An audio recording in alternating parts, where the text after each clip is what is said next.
What is going on, everyone? One Man Fan here, and it's been a long time coming, but after a bunch of delay drama, we finally got our first look at the King of Fighters 15, and man, oh man, what a difference an art style makes. SNK clearly wanted to make a statement and let everyone know that KOF is coming back in a big way, and to that I say, message received.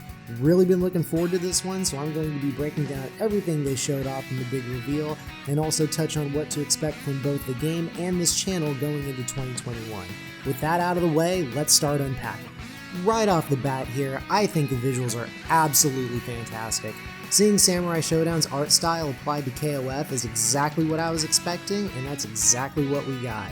Yes, it's mostly just a collection of character intros and DM/climax super animations without gameplay footage, which is a little disappointing, but gameplay is right around the corner, and the point of this trailer was to show us all that KOF 15 will not be bound by the same technical restraints that KOF 14 was.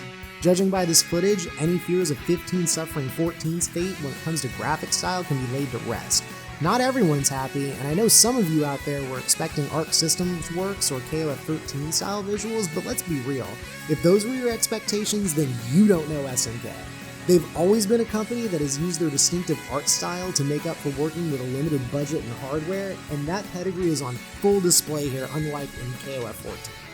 Now, that's not to say there isn't some modeling jank, because there most definitely is, like in this shot of Mai here and her left arm, but overall, this trailer 100% delivered in the visual department, and it is awesome to see SNK finally succeed at translating their signature style to 3D. These characters finally look like themselves again instead of a porcelain doll collection. Speaking of characters, let's talk about who's actually in this trailer. Interesting thing I noticed about these character picks is that they all seem to be representative of some corner of the KOF franchise. Shune is the protagonist for the new generation, Kyo is the day one poster boy, Benimaru the tourney favorite, we got Leona who covers both the classic Orochi saga and the popular Akari Warriors team, K-Dash is Mr. Ness, and finally we have everyone's favorite busty Kunoichi Mai showing up for Fatal Fury because as we know, no Mai, no bye. As far as who they didn't show, everyone's been acting like Sulia and wondering where Terry Bogard is. And if you ask me, I think they're saving him to show up on a team with Andy and their dad Jeff. Which brings us to roster predictions, 15 story, and how closely those two things are linked. So a quick recap. 14 story revolves around an entity named Verse that, upon being vanquished at the end of the game, basically pulls a Smash Brothers and brings all the dead characters back. Effectively, this allows SNK to essentially make a dream match game, which is what 98 and 2002 are. Except this time, it will be story canon, which is actually a really big deal. That means anyone and everyone who has ever been in a KOF title is on the table, and once you start going through the Resurrection list, a lot of interesting roster and team permutations result, which goes way beyond the scope of this video. Bottom line is, KOF 15 has the potential to receive one of the all-time best rosters, and you can bet your sweet ass Regal is at the top of that list.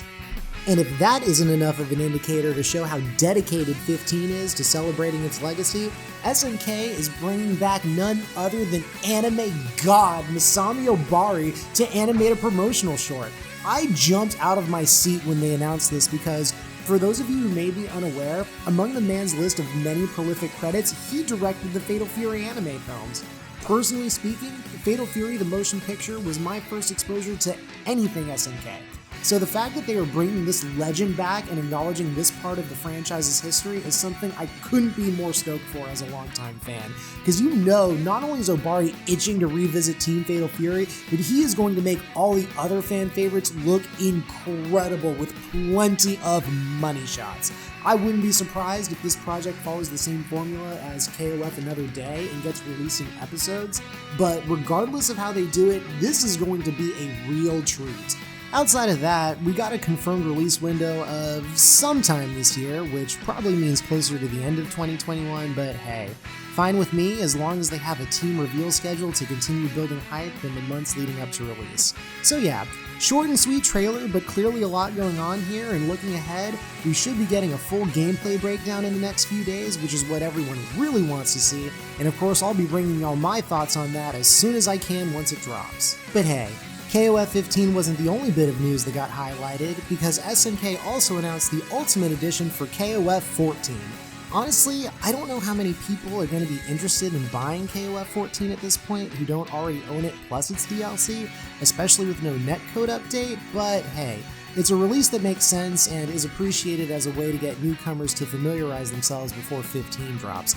All in all, it's a nice package, but aside from already owning 14, it's tough to get excited for it when we got the other big announcement, which was 2002 Unlimited Match coming to PS4 with rollback, baby!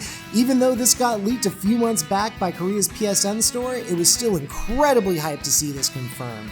This is probably where most of the general KOF community will be playing until 15 comes out, so it will definitely be worth the time. But most importantly, this trailer made a point of not only highlighting 2002 UM's rollback netcode, but also mentions to quote-unquote go wild until KOF 15. This could be a big sign pointing to SNK implementing rollback into KOF 15 and finally delivering the online experience we all want.